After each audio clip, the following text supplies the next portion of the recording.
Innovation and progress is natural in evolution. It happens in all fields. Cooking was an innovation, agriculture was an innovation, bicycles, motor vehicles, aeroplanes, they are all significant innovations that has made our life more, now that has simplified the complexities of life and made us achieve many things which were earlier thought impossible. Right? The same thing which has happened in the material consciousness, material world, is applicable to the consciousness studies as well. The consciousness thought processes, realizations as well.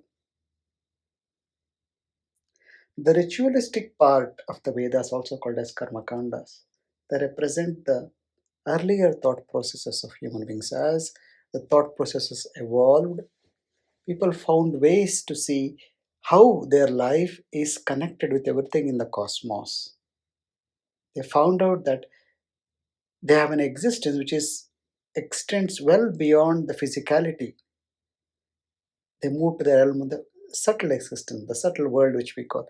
And then they found there is something which is subtle, which is beyond the senses, which actually controls the gross. And it's at the subtle level, connections are a lot more stronger and closer than at the physical level. So they found that the mind is influenced by the moon, the different parts of the body are influenced by different planets. All these evolutions happened. They started finding connections between every aspect of the consciousness. And then they found a way to have some sort of a system wherein they can interact with them in a logical way, in a structured way. And that was the basis of all the rituals, which were earlier called as fire sacrifices. And even today we see uh, in some major festivals and stuff like Navaratri, the fire sacrifice is still maintained. But at one point in time, these were the major ways of appeasing the so-called gods or the subtle energies in the universe. But then there was an evolution in that as well. And as that evolution progressed, they realized that these subtle energies which are controlling the gross, there is something subtler than that. And that subtleness is within me as is everything else. So I actually don't need this ritual to access that. The boss of the boss. So when meditation was realized, when the self was realized, when consciousness in pure form was realized, then they found out that okay, the subtle body is just an intermediate between the gross and the subtlest. And still now we are working at the realm of this subtle body. Now we know we can go beyond that as well. So that aspect which deals with the physical body and the subtle body is also material. It's called subtle matter. That matter is beyond the realm of the senses. So the senses can't grasp it like the gross matter. But still it is matter. It is subject to the same laws as matter. It undergoing change. It rises, it falls, it decays, it regenerates. All these things happen. Yeah. So, but once you have found the access to the pure consciousness, the Brahman or the self in its pure unmanifested state, then you see that through an access to it, we can influence the subtle bodies, subtle matter even more readily than the elaborate way of the sacrifices or the yagyas or the ritualistic practice. So, the Karma Kanda forms 80% of the Vedas, not because of anything else, but because that is the older part of the evolutionary process. And this was the more recent and finer part of evolution. And because the ritualistic part still dealt with duality. Duality means not just two. Duality just means separateness, me and everything else. And because this everything else has so much variety, that incorporate so many varieties of ritualistic practices. One for god of fire, one for god of air, one for water, one Rudram, one Satyanarayana Puja, one, so many things came. But when you moved beyond that, when you move beyond that into the realm of yourself, it was only one consciousness. So there was nothing much to add there. That's why the part is smaller, but it is more deeper. So as seekers of knowledge, it is okay to start off at the ritualistic stage. Rituals are just refined actions to produce a particular effect. And then through those actions, it should lead you to the non action bit or the meditativeness. If you are somebody who meditates, if you sit when somebody is chanting the Rudram or Rudra Puja is happening, and if you are just having one pointed attention on the chanting, you will see that very quickly, maybe within 5-10 minutes, you are gone. You would have slipped into meditation without knowing. And that will be very deep because these chants which you are doing, they are just creating an atmosphere for you to sing. They are like, it is like a lullaby for you to go to sleep. For us, when a child has to go to sleep, sing a lullaby. For you to slip into meditation, these chants are that they just elevate the energy of your environment, then you just sink into it. Yeah. So the ritualistic practices of the world should be considered in the same way. They are not unimportant, they are not to be discarded or ignored, but they are the facilitators for you to go deeper into yourself. If this point is missed, the rituals just become an action, just become a tick box exercise. Unfortunately, this is what is seen in the world most commonly. That the rituals are practiced in content but not in essence. The essence of the rituals has been left behind, and only the empty procedures and processes we are holding on to. Hmm? And that's the first thing. The second thing is all the rituals fall under the role of karma. It's called karma kanda. And all that is karmic more often is related to the body and the mind, the material prosperity, material success. And look at all that you want in life. What do you go to a temple and do you ask for liberation? Do you ever pray that let my meditation get deeper? No, you say, let me pass my exam, let my son get settled, let my daughter get married, let my parents' health improve, let my husband get a better job, let my wife. So, whatever you're asking, all this is related to matter only.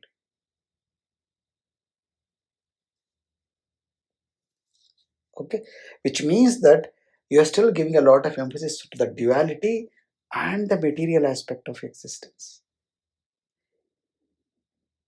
not realizing that the same material aspect of existence you can influence indirectly in a much more powerful way through a non-action method, and that is much beyond, much more powerful than the method of action.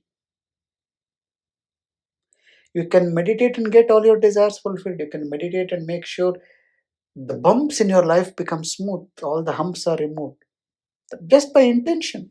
And intention in meditation will take away so many things out of it and make the best things come to you. But not realizing, if you get stuck in karma kanda, then you're still stuck in the world. That is the thing. Karma leads you to samsara, jnana leads you to moksha. And this karma has to become karma yoga for you to cleanse the faculties in your mind. When that antakarana becomes clean, it becomes easy for you to jump into meditation easily. So as we get into the Upanishad here, some of these things he mentions, and he says how jnana and karma are opposites. Samsara and divinity are opposites. Samsara and moksha are opposites. The world and God are opposites. They cannot be mixed. They are separate. They go in different directions. And only the Viveki will know how to separate the mud from the salt, the water from the milk. And he is the one who will separate and choose the milk over water, the salt over mud. Okay, now let's get into the Upanishad.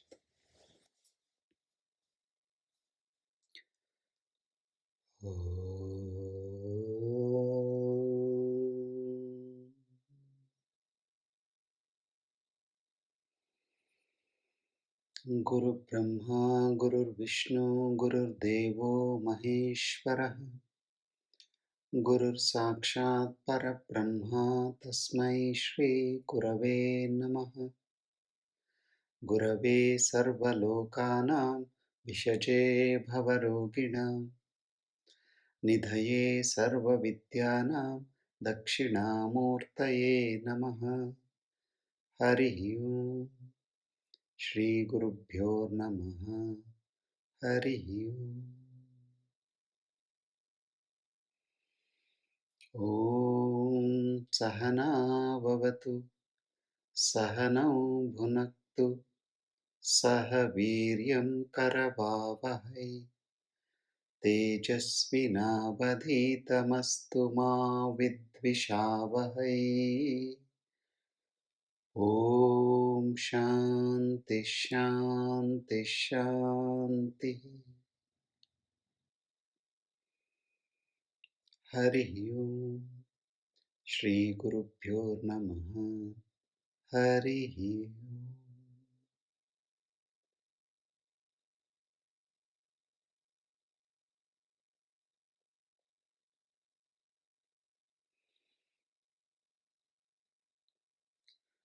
So last week we saw Nachiketa, in order to uphold the words of his father, he goes to the house of death. There he stays for 3 nights and 3 days without any food or water to compensate for this tapas, not to incur any adverse karma because of this. Yama, when he returns, offers Nachiketa 3 boons. In the first boon, Nachiketa seeks appeasement of his father, whose last words to him were in anger. As the second boon, he seeks to learn that ritual which will help people get to the heavens. And as a third boon, he asks him, life after death. Does it exist or not? If it exists, what is it all about?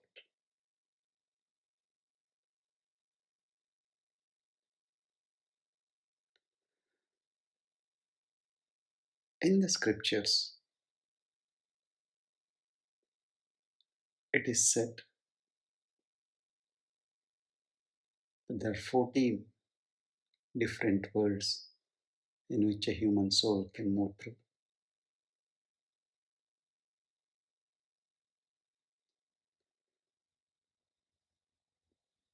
Krishna has summarized all this into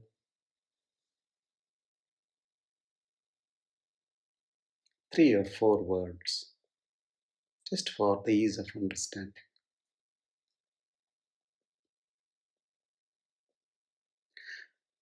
As human beings,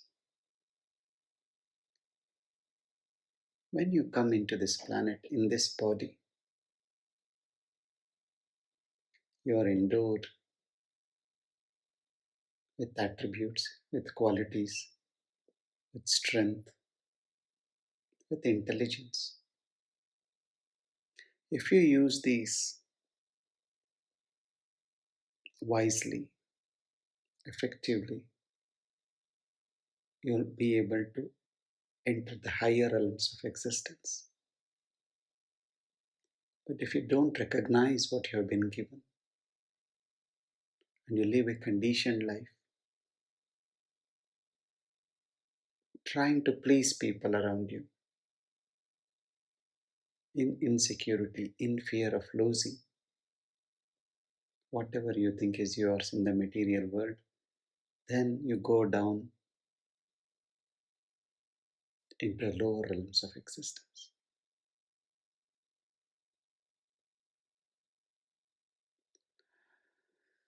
So, the low realm of existence is called as Naraka.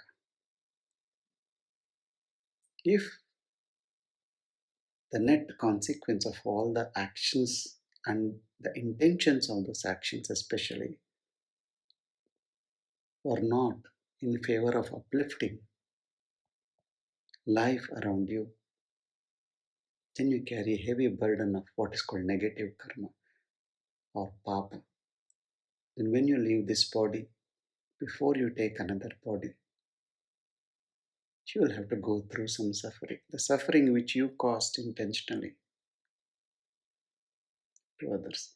And this realm where you go through this is called as Naraka. If your papa is not too much, then you probably don't have to go to Naraka. You can directly get into another body and burn through that body, suffering in that body. But if your karma is too heavy, then you will have to undergo a period of punishment in Naraka. Remember, all these what are happening at the level of experiences are still at the level of matter, the body and the mind. When you have a nightmare and you wake up sweating, your heart beating, you have moved through a naraka a little bit. However, on the other hand, if you have utilized your faculties well, done your bit to uplift life around you, then you go to the higher realms. The first higher realm is called as Pitrulok. Pitrus, ancestors. However, you might have grown for your parents, you are still a child. Even if you are 50, your parents may still call you by a nickname which they gave you when you were 2 years old. You are the star of their life, the pearl of their eye, and you will remain so. So, Pitraloka is a loka where you will be looked after like your parents looked after you. It is called the land of ancestors. Your parents, their parents, their parents. Unknowingly, a part of them is you are carrying with you. Maybe you become angry like your grandfather, you smile like your father, you are intelligent like your mother, you are compassionate like your grandmother. You are a mixture of all your ancestors. And each one of them, when you go into that loka, they recognize a part of themselves in you and feel closely connected. Just like a mother gives her all, her attention, her energy, and love and care without considering her own discomfort. In the lok of Pitrus, you are looked after. This is when you have generated enough punya. Now, it is said that if you are on the spiritual path, the first energy or the first person you meet will be your guru. And the guru is the one who takes you through these realms. The first realm is the Pitralok. Once you exhausted your good karma of being in the Pitraloka, then you will come back into this body again to burn your next installment of your Sanchita karma. But if your karma is beyond a particular level, you get further upgrade. From economy now you have gone to premium economy. Now you can go to business. What is the business class? Devaloka. What happens in Devaloka? In Devaloka, pleasures are unending,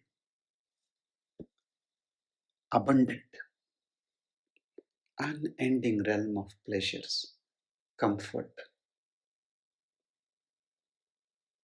Most religions stop here, whether it is Islam's Jannat, Christianity's paradise, Vaita philosophy's Vaikunta, they all end up in the Devaloka.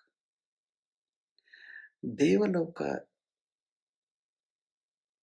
is the realm of the subtle deities which run this universe.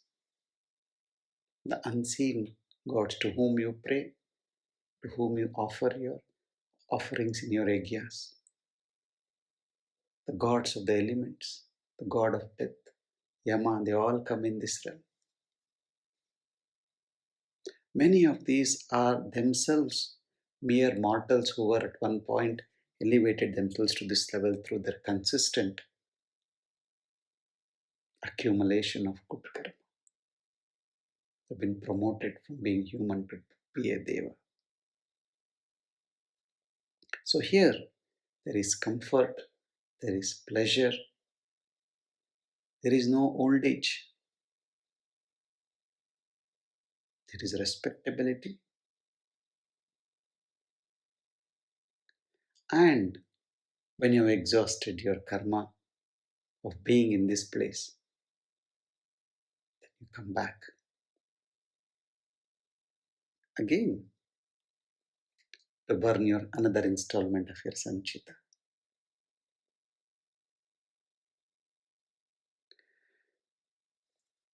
Now, there is a world beyond this as well. This is called as Brahmaloka,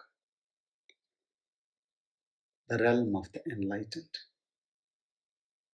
the realm of the ancestors, the realm of the devas, and the realm of the enlightened is Brahmaloka. This is only accessible to those who have realized the knowledge of the self, who realize that there is life beyond the matter, who have experienced the samadhi of meditation, and have continued to focus on the self and reposing in the self. This is a realm of no return. This is what Krishna calls in the Gita, my abode. The abode where sun is not needed to be lit up, where moon is not needed to be cool, where the light of knowledge glows always, and the river of bliss flows constantly. This is the Brahmaloka, the land of the enlightened. You might be a good soul. You might have done all the wonderful things in life. You might have been a great karma yogi and served hundreds and thousands of people, but still you are stuck in action. As long as you're stuck in action, you cannot go beyond the Devaloka. That is where your eligibility ends. Brahmaloka is first class, the first tier. It is hidden, and only a true seeker, only somebody who has meditated long enough and has embraced meditation as a way of life, has access to it. So without the knowledge of the self, there is no entrance to Brahmaloka. Now, this is what Nachiketa is asking. In every other loka, whether it is Naraka or Swarga, Devaloka is also called as heaven or Swarga, your stay is limited. And when you are exhausted, your bad karma or good karma, you come back to the human world. Whereas in the Brahmaloka, you are not compelled to return. You are not obliged or bound by any rules. It's completely your choice. That is the state of utmost freedom. You are free to choose. You are not bound to return.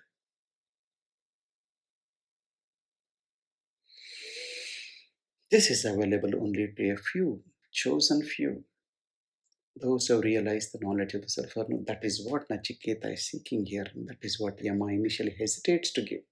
Because you are giving the key to infinity, the key to immortality is what Nachiketa is asking.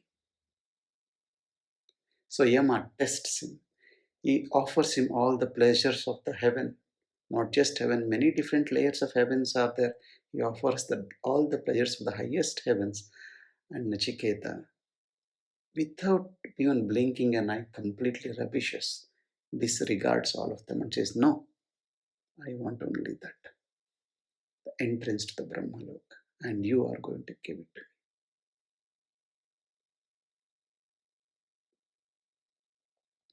After being convinced that this boy is really focused, this is what he wants, Emma feels happy. He feels that this boy is qualified to listen to this knowledge. Those temptations which many people, almost everybody feels difficult to resist, he hasn't even put a single thought into it. He's not even paused for a second. Even without blinking an eye, he has completely said, "I don't want it." It is not very common to find a disciple, a student like this. So Yama is happy. And now he starts talking to Nachiketa.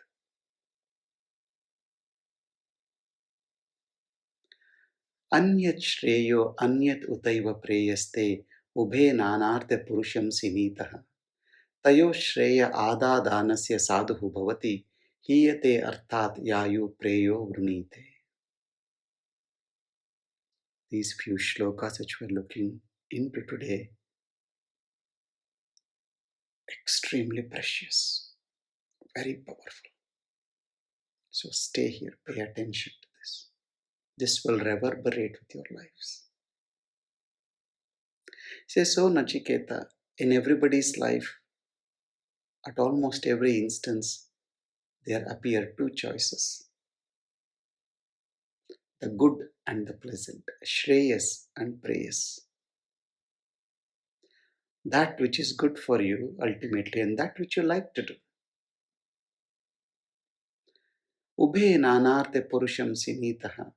But both bind the being to different endpoints. Tayo shreya adadanasya sadhu bhavati. One who accepts the path of Shreyas attains the greater realms. Hiyate arthat yayu preyo vrinite.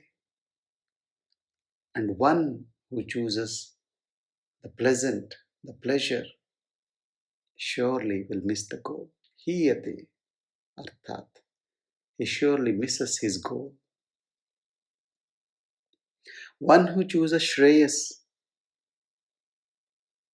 will ever reach the goal, and one who chooses Preyas will never reach the goal. One who chooses Shreyas will never miss the goal. There is no doubt about him reaching his destination.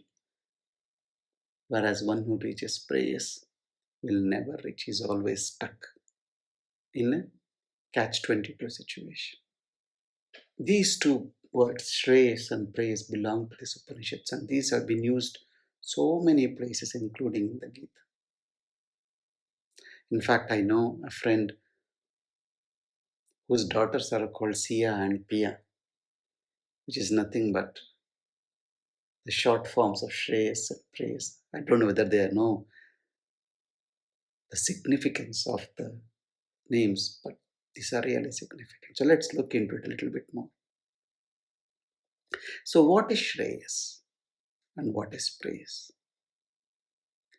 That which gives you short term joy, but in the end leaves you in misery, is prayer.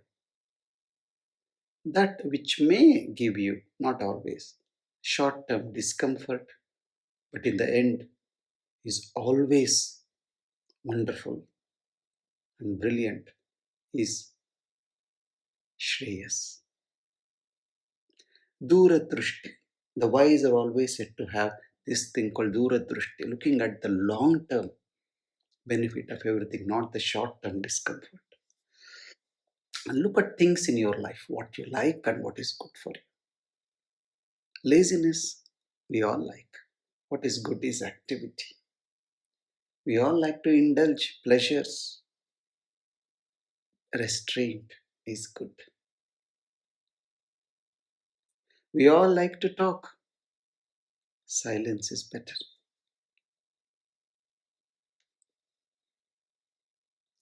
Shreyas is that which takes you to moksha. Prayas is that which takes you to samsara. Where is your attention in life? Shreyas or prayas? We know about the four Purusharthas: Dharma, Artha, Kama, and Moksha. Kama, Artha, and Dharma are all in the world of praise.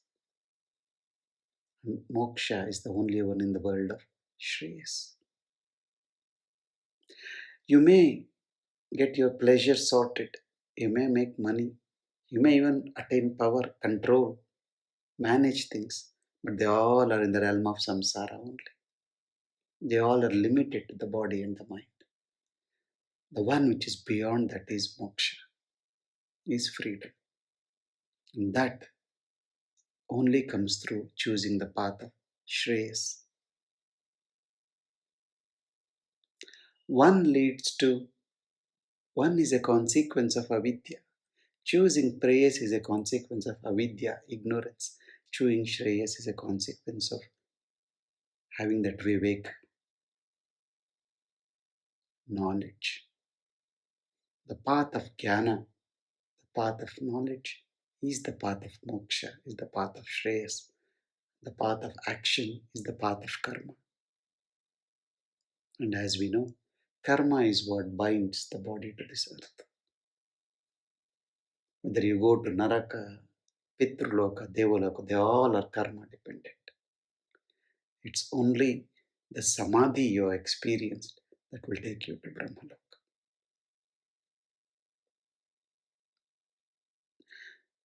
And notice that choosing prayers, you don't need any effort. You automatically flow in that direction.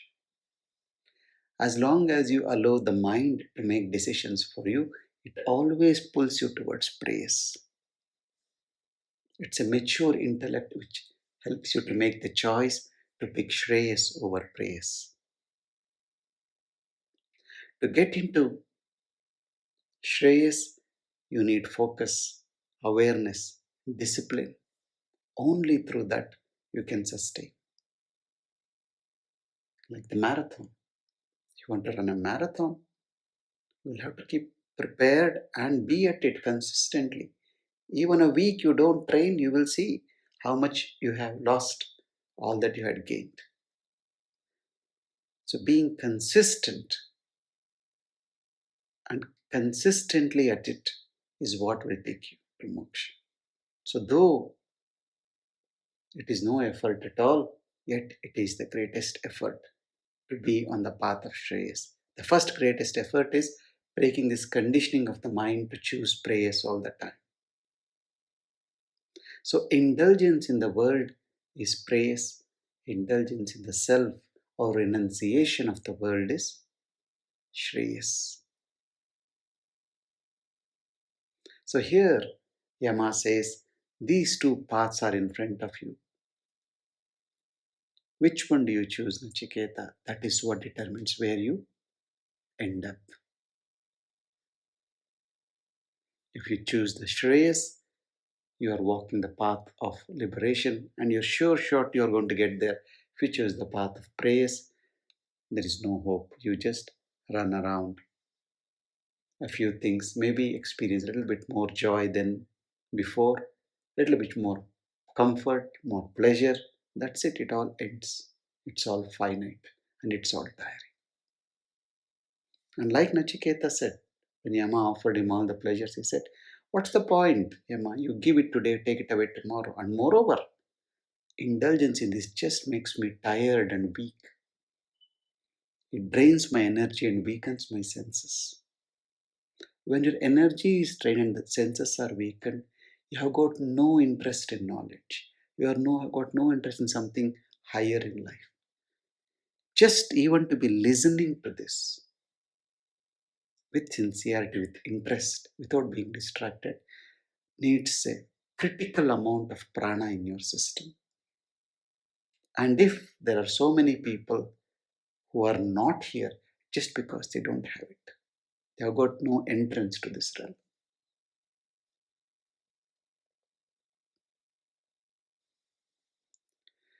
श्रेयश्च प्रेयश्च मनुष्यम् एतः तौ सम्परीत्या विविनक्ति धीरः श्रेयो हि धीरोऽभिप्रेयस्य वृणीते प्रेयो मन्दः योगक्षेमात् वृणीते.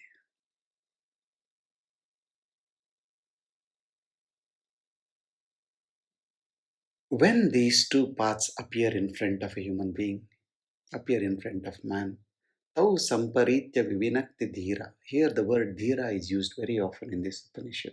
The word dhira means the one in whom Viveka has awakened, the one who has been brave to make the path less traveled. In the world, we are so much swayed by people's opinions, what people think about me, whether I'm going to lose out. The FOMO, the fear of missing out, is so strong in people that even if they want to, they don't. How many of you at your place of work you say, I'm going for a coffee break and go? Everybody, lunch break, coffee break, even cigarette break. But how many really feel comfortable and easy to say, I'm going for a meditation break? You are worried, they may think, what is this person doing? Crazy. Do you see what I'm saying? Dhira is the one who knows exactly what he wants, who knows even if it is that's something which not everybody is opting for, which may not be even ridiculed, is happy to stand up and say, this is what I'm doing because I know this is what brings me both, is the highest in life. Tau samparitya vivinakti dhira. This dhira can see both of them and he's got the ability to distinguish between this and that. Tau samparitya vivinakti. Having analyzed both the paths, he knows the difference between the two. Shreyo hi dhiraha vipreyasya vrinite.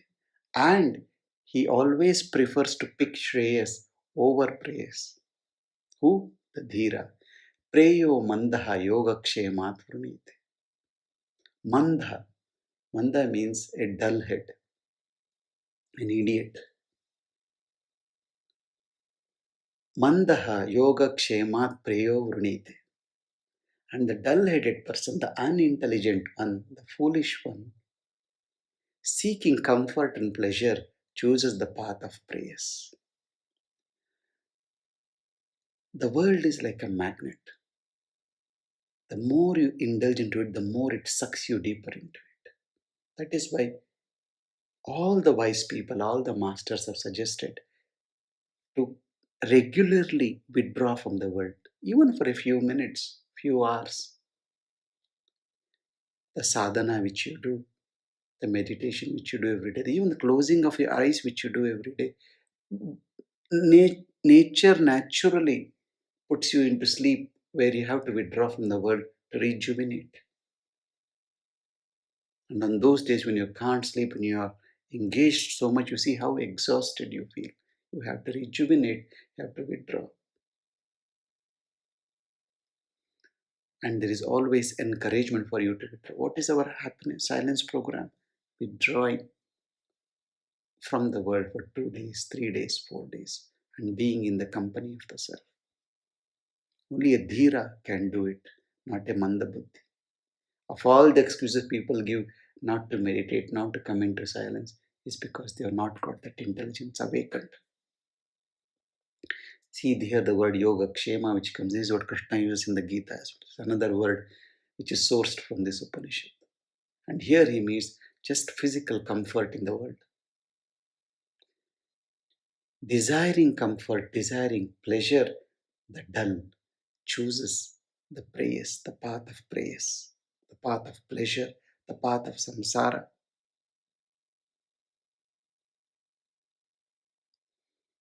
Even Krishna, if you see chapter 6 in Dhyana Yoga, he says, Krishna, the wise one is one who loves solitude. He realizes that takes him to his true nature. So don't indulge too much in matter. Whatever minimal you have to do, you do, but dwell in the self. Dwell in that silent corner of your existence. And of course, people say, oh, work life balance. We have to balance both. I like this also, I like that also. Why do you have to give up this? I remember once I was teaching happiness program and there was a barrister in UK who was doing this course. And I said, if you want to go deeper into meditation, you will need to give up small little things, your tea and coffee and stuff, gossiping. If you don't do these things, because these are the things which will drain you, they will stimulate your brain. They won't allow your mind to settle down. And they said, oh, what are you talking? These are the little pleasures of our life. You're asking us to live it. All people talk about work-life balance. I want to have a bit of that also. I want to have a bit of this also. No, Yama gives a strong statement here. दूरम एते विपरीते विशोची अविद्या याच विद्येति ज्ञाता विद्या बीप्सिनां नचिकेत सम्मन्ये न त्वकामः बहवो अलोलुपन्ता दूरम एते विपरीते विशोची. These two paths are not parallel, Nachiketa. They are completely divergent. They are opposite. They take you to completely opposite areas. You cannot walk in both together. You know, we have this word about work-life balance. Work is what I have to do. Life is what I like to do. Well, I have to do something, so I will do. Then also do what is good for me. I'll have a bit of a prayas, I'll have a bit of a shreyas as well. But here Yama says, no, you are fooling yourself, my dear. It does not work that way because they are completely opposite paths. It's like you run 5 kilometers to the north and then you have to come back and go 5 kilometers to the south. Where have you gone? Nowhere. All your life you are running from this end to that end, this end to this end. For a lot of people, spirituality is just this. I am in samsara. I'll be always in samsara. I love samsara. But you know what? For 20 minutes I'll meditate, I'll become spiritual. Maybe this will get you entry into the Pitruloka.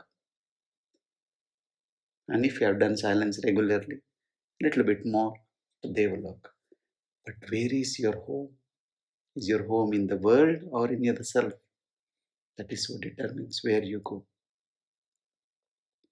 Duram ete viparite vishochi avidya yacha vidyeti gnata. One is the path of avidya, ignorance. Other is the path of vidya, knowledge.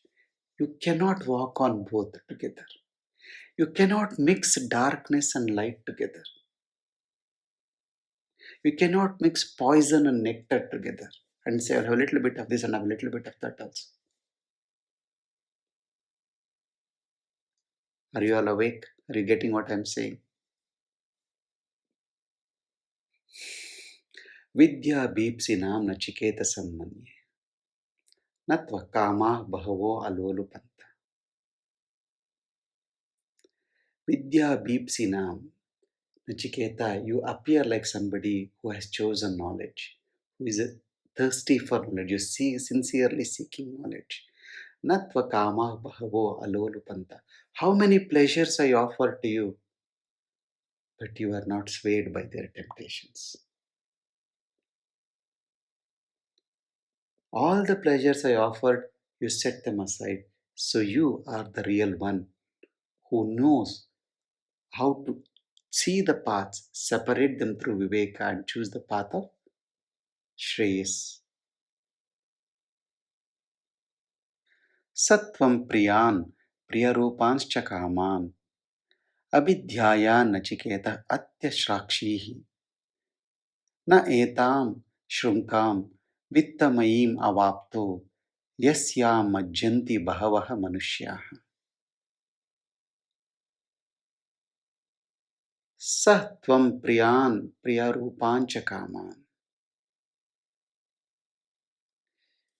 You are so mature, Nachiketa, that you have seen the pleasant and the nature of the things that are pleasant in the world.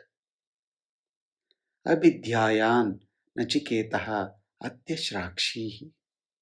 And you have clearly investigated these. And after investigating them, you have renounced them.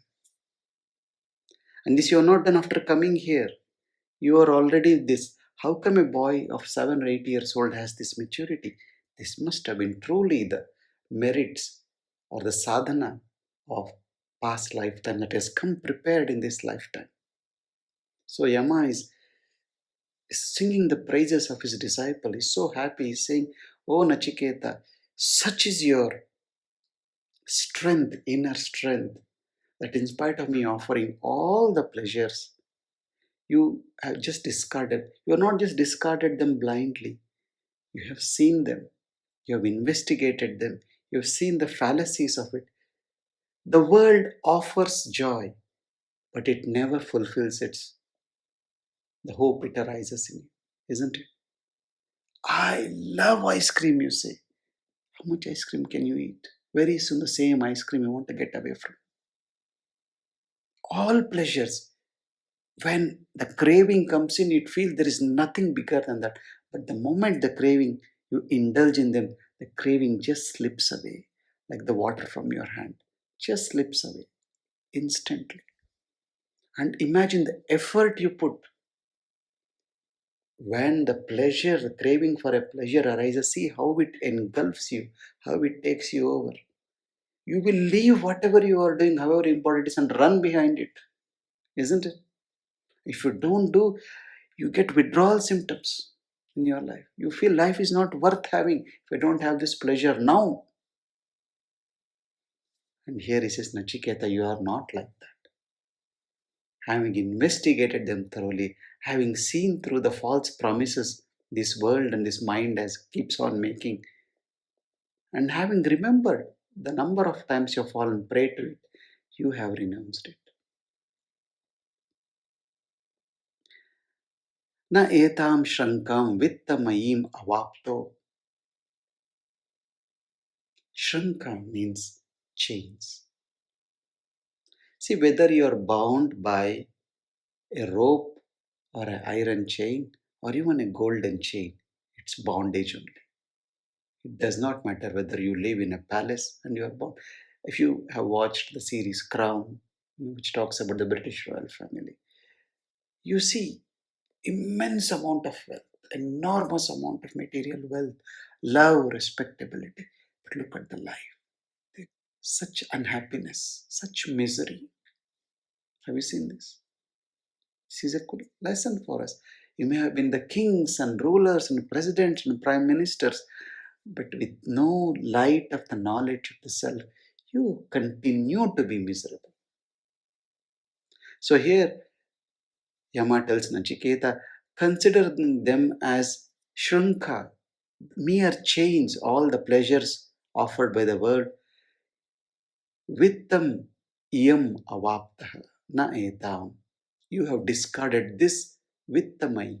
All the wealth that I've offered, the material wealth, you have just let go. Yasyam majjanti bahavaho manushyaha. Majjanti means trapped. Bahavaha manushyaha. That material prosperity which people are longing, craving for, and they jump as soon as it is available and don't get out of it, get stuck in that trap. You have not fallen into, Nachiketa. You are truly, truly wonderful. See, Rama is holding a mirror to our face to see where we stand in the world. Very precious shlokas here. Avidyayam antare vartamanaha swayam dhirah panditam manyamanaha tandramya manaha pariyanti muda andhe niyamana yata andaha. Avidyayam antare vartamana. Rooted in ignorance. What do you mean rooted in ignorance? Rooted in the world, thinking that this is all there is in life. You see, highly intelligent people, so called in the world, scientists, researchers, doctors, they're bound to pleasure. So called intelligence. You talk to them about yoga or meditation, they just laugh at you. What are you talking about? Things are changing now. Meditation, mindfulness are picking up so much momentum. People are looking at them now seriously. But still, the uptake in the world is so little regards to meditation, especially knowledge. Some people do meditation, a lot of people do yoga, I mean asanas for that matter. But really meditating and getting into knowledge is still a very, very small percentage. Look at all these people around you, your own friends, colleagues, big positions, very intelligent, proof seekers, intellects. What they don't see is how miserable their own life is. Many of them can't even sleep peacefully in their life. They wake up with night dreams, nightmares, body full of diseases. And these so called intelligent rich people, in spite of their position and wealth, they can't tolerate other people's success. They're so small minded. They feel jealous. They don't have a sense of belongingness with the world. It is shocking to see how much joy people derive by talking ill about somebody, how much joy they derive when they see somebody falling down in their life. It is shocking. When you have the sense of belongingness, everybody is yours. You want everyone to be happy. When even one person is unhappy, you feel that why are they doing this? They could have been easily happy. You reach out to them. Unfortunately, we live in the world where the so called intelligent people live such a immature, shallow, useless life.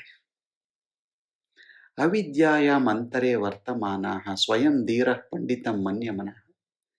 Rooted in ignorance, rooted in just the materialism of existence, rooted in the non eternal, finite aspect of life, they imagine themselves as the wise. Swayam dhira panditam manyamana.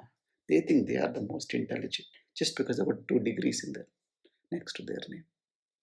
Dandramya manaha pariyanti mudha. Andhe niyamana yatha andaha. They keep on roaming in their own concepts, in their own thoughts, in their own perceptions. They get stuck there and keep roaming there in circles. Pariyanti moda. They keep roaming the moda, the foolish one. Those who think they're the most intelligent ones. He says they are the most foolish ones. Who is foolish? One who is stuck in the material world. And how do they live? Andhe niyamana yata andaha. Like a blind leaded by the blind, they walk with closed eyes. These are all sleepwalkers. Most people in the world you look around are what? Sleepwalkers. They are walking, they think their eyes are open, their eyes are completely closed. They can't see the reality. Dandramya manaha pariyanti moda ande niyamana yata andaha. They keep roaming around in their own mind full of false concepts, vikalpas, and lead life like a blind person, like a sleepwalker. And not only that, they encourage and discourage others also to follow them. And what happens if you do it? Why should you not do this? There are people who say, is my life miserable? Look, I'm rich, I'm famous, I'm prosperous, I've got friends who cater to me, I've got everything. So what? Wait a second. Wait till you get a little old. Wait till your body starts falling away and memory starts fading away, and the eyes starts getting blurred, and the hair starts getting grey. Then you will see everything is slipping away. And you think you will still be that happy? Fear will take over you. Weakness will take over you. Delusion, which has already taken over, you will get even stronger. And then what? You have to leave and go. All the pride you showed, all that arrogance you displayed, that will all be broken very soon. Don't worry.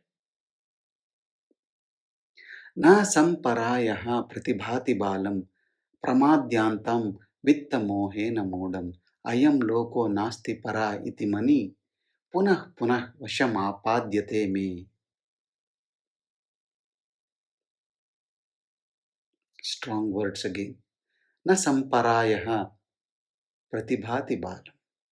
And to such ignorant people who are stuck in their own concepts, the higher worlds, the higher reality, na pratibhati, is never revealed to them. Balam. Here, bala means childish. These are childish people stuck in stones, stuck in pieces of glass. You know, it is said that once somebody came to Ramakrishna Paramahamsa, a prince, he came to Ramakrishna Paramahamsa and bowed down to him and said, "What a great renunciate, O Lord, you are, I bow down to you." This prince apparently had brought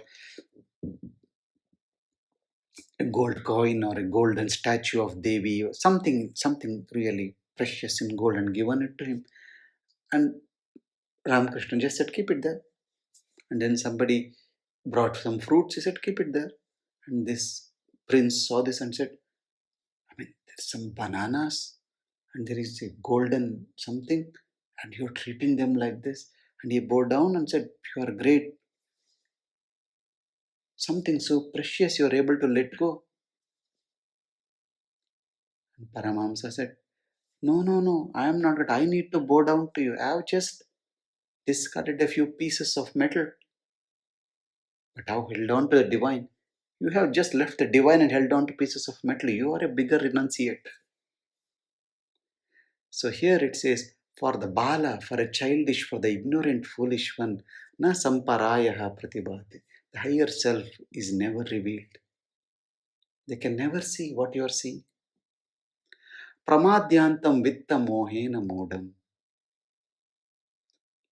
Pramadyantam vitta mohena modam. Deluded by the moha of the world, by the material world. He constantly is engaged in these repetitive mistakes of pramada. Pramada is knowingly or unknowingly doing the same mistakes again and again, lifetime after lifetime. I was speaking to one of my friends. His son joined university this year and left the house to go to his university accommodation. And he's saying, "Yes, the house feels a little empty, but it was time because it was becoming unbearable. We were becoming unbearable with each other. I wouldn't accept him, he wouldn't accept me. Our views were so different." Would you tell the same thing about anybody else? If you had a friend who would sit on your nerves all the time, if you had anybody else in your life who would do that, you would just disbar them from your life. Why don't you disbar this child? In spite of the disrespect that is shown, in spite of the arrogance that is displayed, in spite of the indifference that is being shown to you. Why? Moha. Mohena modham. Being engulfed by this attachment, by this delusion of the world. Pramadyantam. One who keeps on repeating the same mistakes in the world again, for him, this higher self will not be revealed. I am loko nasti paraiti mani. One who thinks that there is nothing beyond the material aspect. Me, mine, my people, my relationships, my money, my house, my car, my children, my husband, my wife. One who thinks this is all the world is. There is nothing else beyond this. Punah punah vasham apadyate me. Again and again they come and fall in the hole dug by me. Am I saying? Again and again they come and surrender to me. Means what? You again and again you die with all this attachment to desires. You are born again you run behind the same things.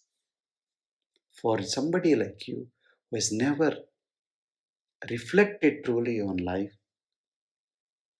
the self, the divinity, the infinite, the immortal will not reveal itself. I think that much enough for today. Jai Gurudev. ॐ सर्वे भवन्तु सुखिनः सर्वे सन्तु निरामयाः सर्वे भद्राणि पश्यन्तु मा कश्चित् दुःखभाग् भवेत् लोका समस्ता सुखिनो भवन्तु लोका समस्ता सुखिनो भवन्तु लोका समस्ता सुखिनो भवन्तु ॐ शान्ति शान्ति शान्तिः हरिः ओम् श्रीगुरुभ्यो नमः हरिः ओम् जय